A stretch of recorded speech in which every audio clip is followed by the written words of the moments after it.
When he reaches out after silence, the first instinct for so many people is to react. Immediately, there's a rush of emotion, a little jolt of adrenaline, maybe even butterflies, because suddenly the person who disappeared is back. And in that moment, it's easy to forget everything that came before: the confusion, the disappointment, the overthinking, the nights spent wondering what went wrong. But the truth is, your first step is not to respond. Your first step is to pause. Just because someone reaches out doesn't mean you owe them access to you. In fact, the more emotionally intelligent thing to do is to take a moment and ask yourself, what do I actually want here? Not what does this text mean, or what should I say to seem chill but interested, but what do I want for myself? That one shift in your internal dialogue changes everything. Because when you focus on your needs instead of the noise, you become the one in control. It's not about playing games. It's about protecting your peace. When someone goes quiet and then reappears without explanation, you are not obligated to make it easy for them. You're not here to soothe their ego, feed their curiosity, or validate their impulse. You're here to decide, does this align with the standard I've set for the people I allow into my life? There's an emotional cost to being so available, especially to people who weren't consistent to begin with. And most of the time, when people rush to respond, it's not coming from confidence, it's coming from scarcity. It's that tiny voice inside that says, this might be my last chance. What if this time it's different? But that voice is lying. That voice is trying to trade your standards for temporary relief. You don't need relief, you need clarity. The pause isn't just about buying time, it's about regaining perspective. It's a moment to step back and remember how you felt when the silence first began. Were you left in confusion? Did you feel disposable? Did you give more than you got? Because if you don't honor the reality of what happened then, you'll start romanticizing the version of the person who just reappeared. Like that version might only exist in your imagination. Let's say he sends you a message like, hey, I've been thinking about you. That line might sound sweet, even nostalgic, but what does it mean? Thinking about you doesn't fix what broke. It doesn't rebuild trust. It doesn't explain why they disappeared in the first place. A person can think about you while doing nothing for you. They can miss the comfort of you without ever showing up for you. So instead of reacting emotionally, respond intentionally, even if that means not responding at all. Ask yourself, what has changed since the silence? Did he come back with clarity, accountability, and intention? Or did he just pop back in with a lazy message, hoping to be let back in without doing the work? You're not looking for effort in the form of a text. You're looking for effort in the form of change.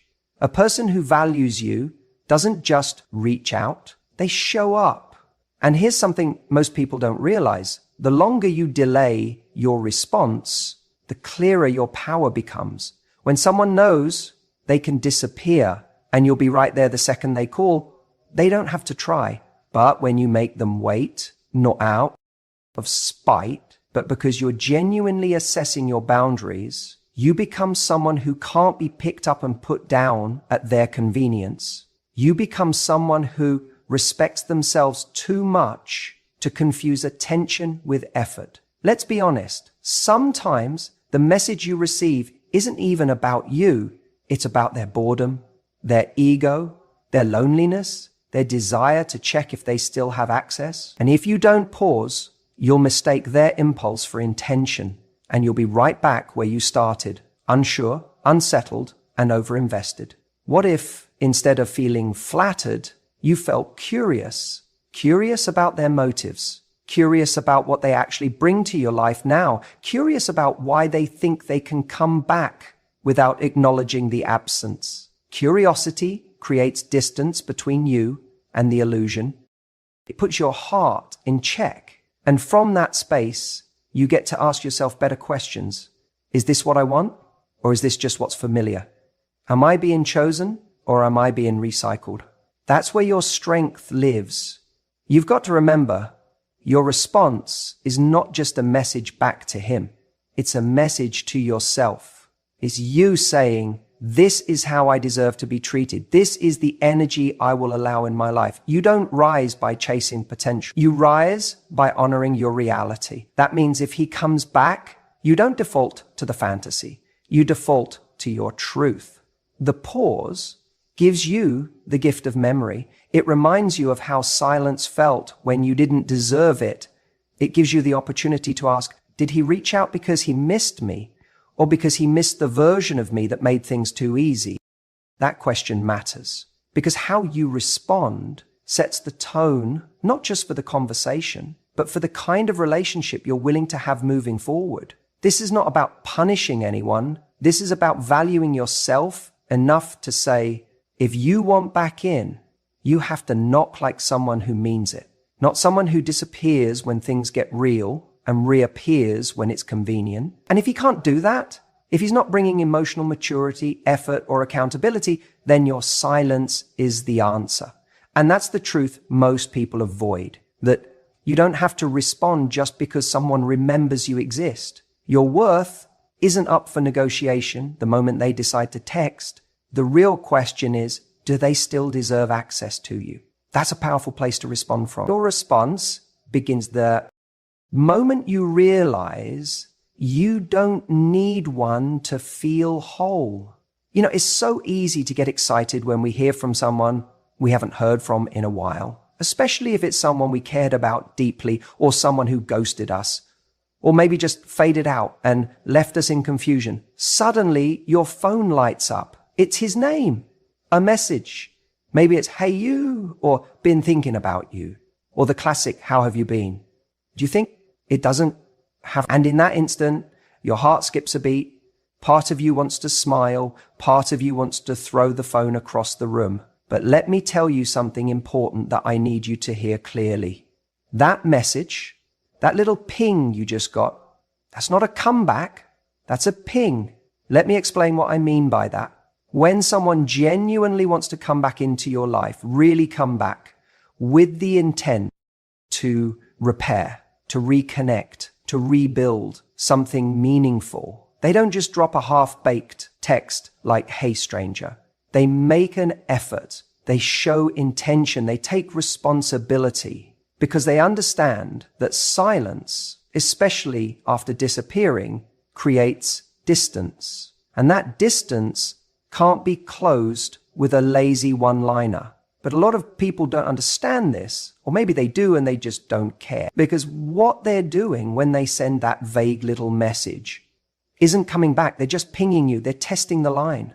It's the emotional equivalent of tossing a pebble into the water to see if it makes a ripple. They want to know, are you still there? Are you still accessible to me? They're not necessarily saying, I want to invest in this again, or I'm ready to be serious, or I've realized your worth. No, they're saying, I'm bored. I'm lonely. I'm curious. I wonder if you're still available to me. And here's the trap, because you missed them. Maybe you still have feelings. Maybe there was no real closure. So when that ping lands, your heart jumps and your mind starts spinning stories. Maybe he's realized what he lost. Maybe he's finally grown up. Maybe this is the beginning of something real. But more often than not, that ping leads nowhere because the person who sent it had no plan, no commitment, just a moment of nostalgia or ego or convenience.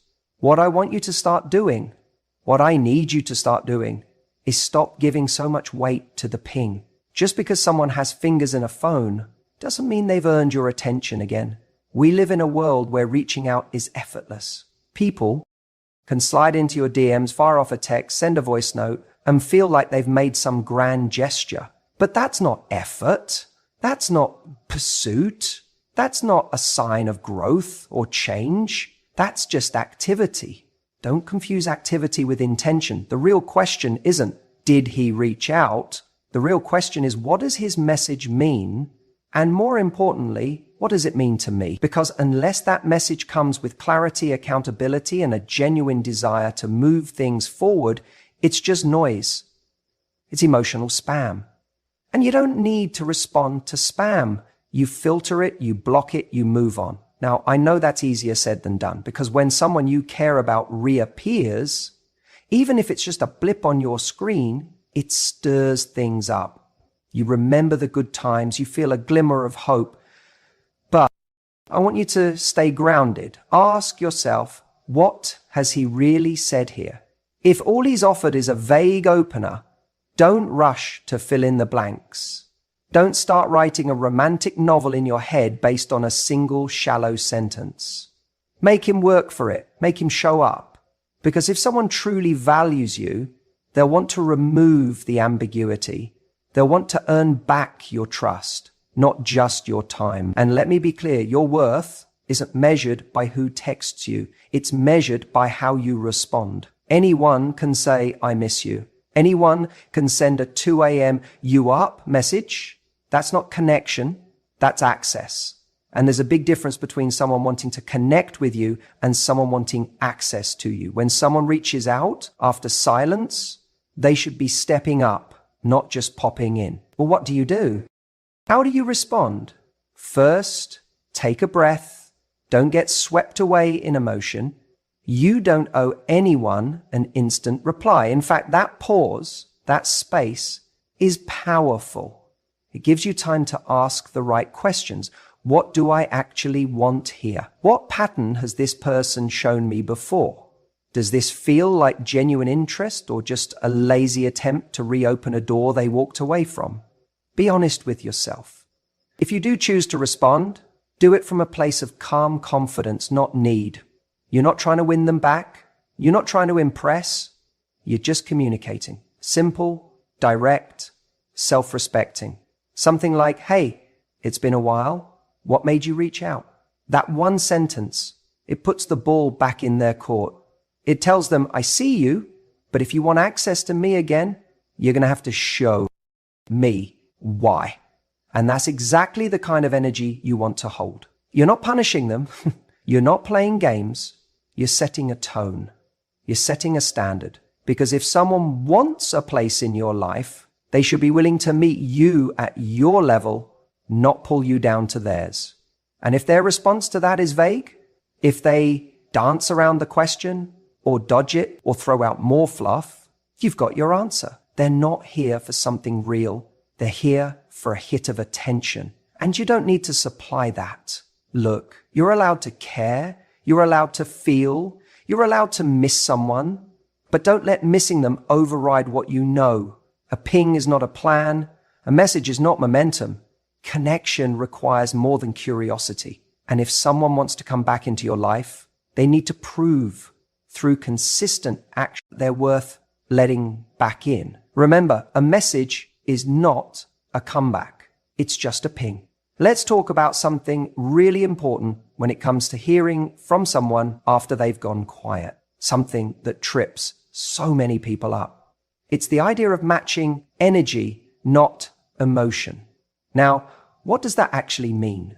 When someone you've been talking to suddenly pulls back, disappears, or just goes radio silent for a while, and then out of nowhere, ping, they reach out again, it can trigger a rush of emotions. You might feel excited, confused, even a little hopeful. And if you had strong feelings for them, it's so easy to let those emotions take the wheel. You start replaying old memories in your head. You think about the connection you used to have, the laughs, the chemistry, the way things felt when they were at their best. That emotional history gets reactivated the second you see their name light up your phone. And all of a sudden, you're not responding to this message. They barely said, hey, you're responding to everything you wish this message meant. But here's the problem. That's not how attraction is built. That's how people end up chasing illusions. Responding with your emotions, especially those rooted in the past, means you're showing up with energy that doesn't reflect what's actually happening right now. It's like walking into a negotiation and giving everything away up front because you're thinking about how good the deal used to be, not how it is today. So when he reaches out after silence, your job isn't to meet him with nostalgia. Your job is to observe, not absorb. What kind of message did he send? Was it thoughtful? Was it intentional?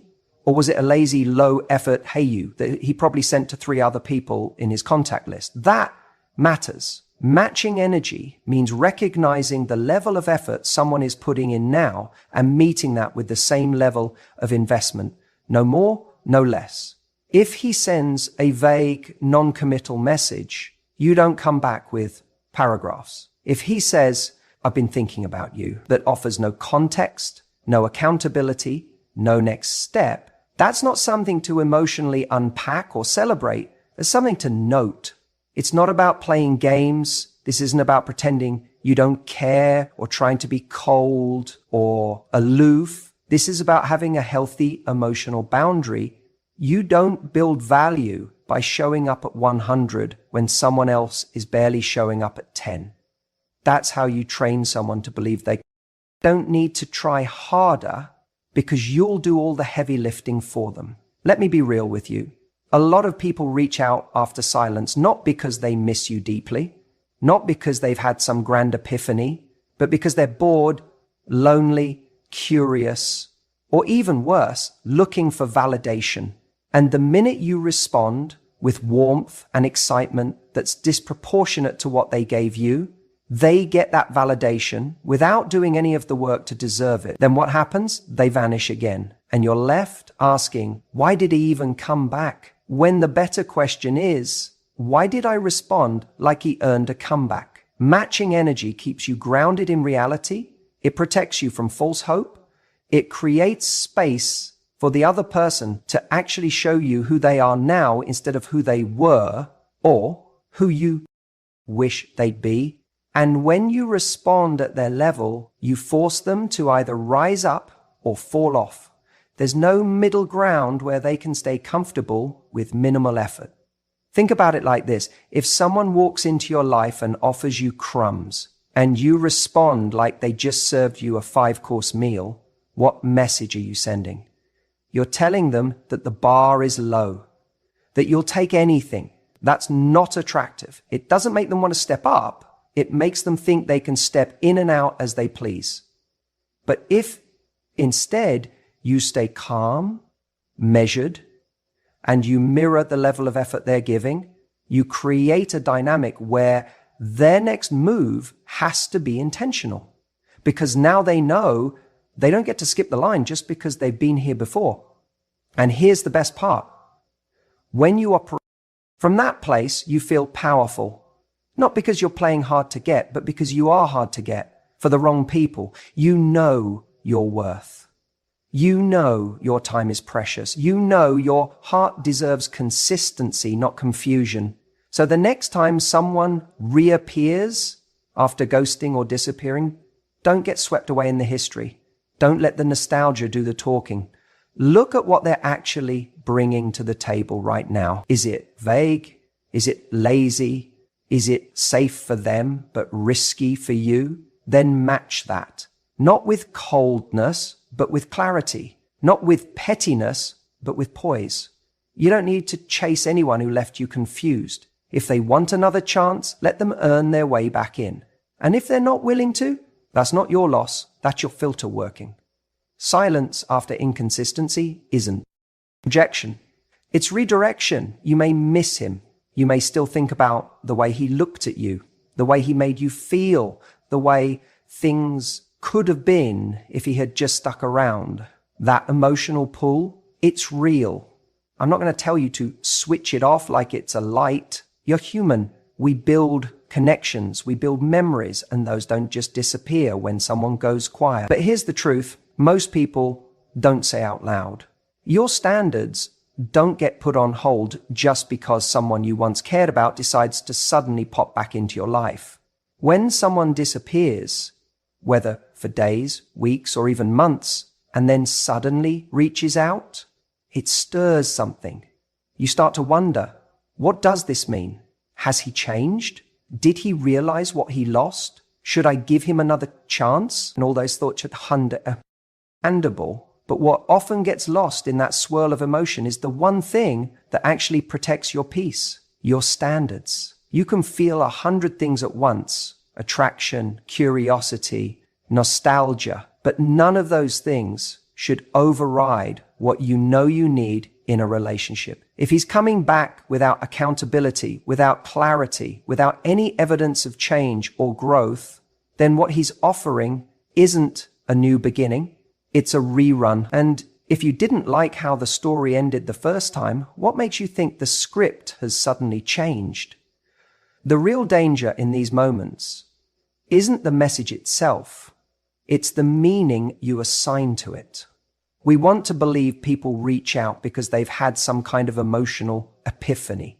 We hope they've spent their time in silence, realizing our worth, mourning our absence, and crafting a new level of appreciation for us. But more often than not, that text is not about you.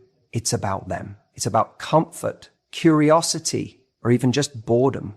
And here's the uncomfortable truth. When you let feelings alone guide your reaction, you risk betraying yourself. You risk putting your self-worth in the hands of someone who already showed you how much or how little they value it. Think about that. This person had access to you. They had your time, your affection, your attention. And at some point, they chose silence. That was their decision. That was their standard. So when they return, your job isn't to immediately open the door again. It's to ask what has changed since then. Did he just disappear when things got real? Did he ignore your needs, vanish without explanation, and now just assume you're still there, ready to pick up where you left off? Because that tells you more than the actual message does. If his silence came without respect, his return needs to come with more than just words.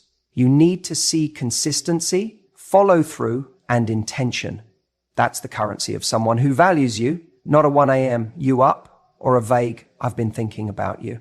Now, let's be honest. Replying feels good. It gives you a hit of validation. It feels like you finally have the upper hand. He came back. But if that validation comes at the cost of lowering your standard, then it's a short-term win and a long-term wound. Because the next time he disappears, and chances are, if nothing's changed, you'll feel that same sting, only deeper. And worse, you'll feel like you saw it coming. So instead of focusing on how you feel about him reaching out, focus on how you want to feel about yourself afterward. Do you want to feel proud that you maintained your boundaries, that you didn't accept less than you deserve? Or do you want to feel like you compromised, that you handed back your power just because someone knocked on the door again? And this isn't about being cold. It's not about holding grudges or playing games. It's about choosing alignment over attachment. You can still care about someone and recognize that they're not what's best for you. You can still wish them well and know that going back would mean going backwards. That's strength. That's self-respect. And that's what sets apart someone who lives by their standards from someone who lives by their emotions. Let me tell you something powerful. The person who truly deserves you won't leave you wondering. They won't disappear and then return like nothing happened. They'll be consistent, communicative, and clear about what they want. And if someone isn't giving you that, then no amount of history, chemistry, or romantic fantasy is worth sacrificing your peace. So the next time he reaches out after silence, remember this. Your emotions are valid, but your standards are vital. If you do choose to respond, remember this. Set the tone. Don't fall into the trap of thinking you have to tiptoe around him just because he's finally reached out. Too many people, when someone comes back after a long silence, reply in a way that communicates gratitude rather than clarity. They respond like they've been rescued from emotional limbo, like they've been waiting by the phone for this very moment. That energy, it hands over your power instantly. And worse, it rewards inconsistency. You're not here to reward silence. You're here to respond in a way that makes it clear you value yourself. And you're not just an open door that swings whenever someone decides they're ready again. That doesn't mean being cold or dismissive, but it does mean that the tone of your message communicates who you are now not who you were when he disappeared. When someone comes back after disappearing, it's easy to get swept up in the relief or the nostalgia or even the hope that maybe this time it will be different. But none of those emotions should write your reply for you. Your reply should come from strength, not longing, from awareness, not wishful thinking. So how do you do that? You set the tone with calm curiosity, not emotional investment. A simple message like, hey, it's been a while. What made you reach out? Huh? That's it. You're not biting. You're not throwing your heart onto the table. You're flipping the script and making him show his hand. You're not playing games. You're just not doing the emotional heavy lifting anymore. The reason that line is so powerful is because it does two things. First, it acknowledges that time has passed, that this isn't just picking up where you left off, that silence meant something, that time changed things. It puts the ball in his court. It makes him accountable for showing his intention. If he replies with something vague like just thinking about you or just wanted to say hi, that tells you everything you need to know, because real intention has weight. Real interest has a plan, and someone who wants back into your life shows up with purpose, not just nostalgia. When you respond with calm clarity, you shift the entire dynamic. You're not the one waiting for a sign of interest anymore. You're evaluating whether the person reaching out deserves a place in your life now. And that's an entirely different energy. You're no longer saying, oh my God, he texted me. You're saying, let's see what this actually means.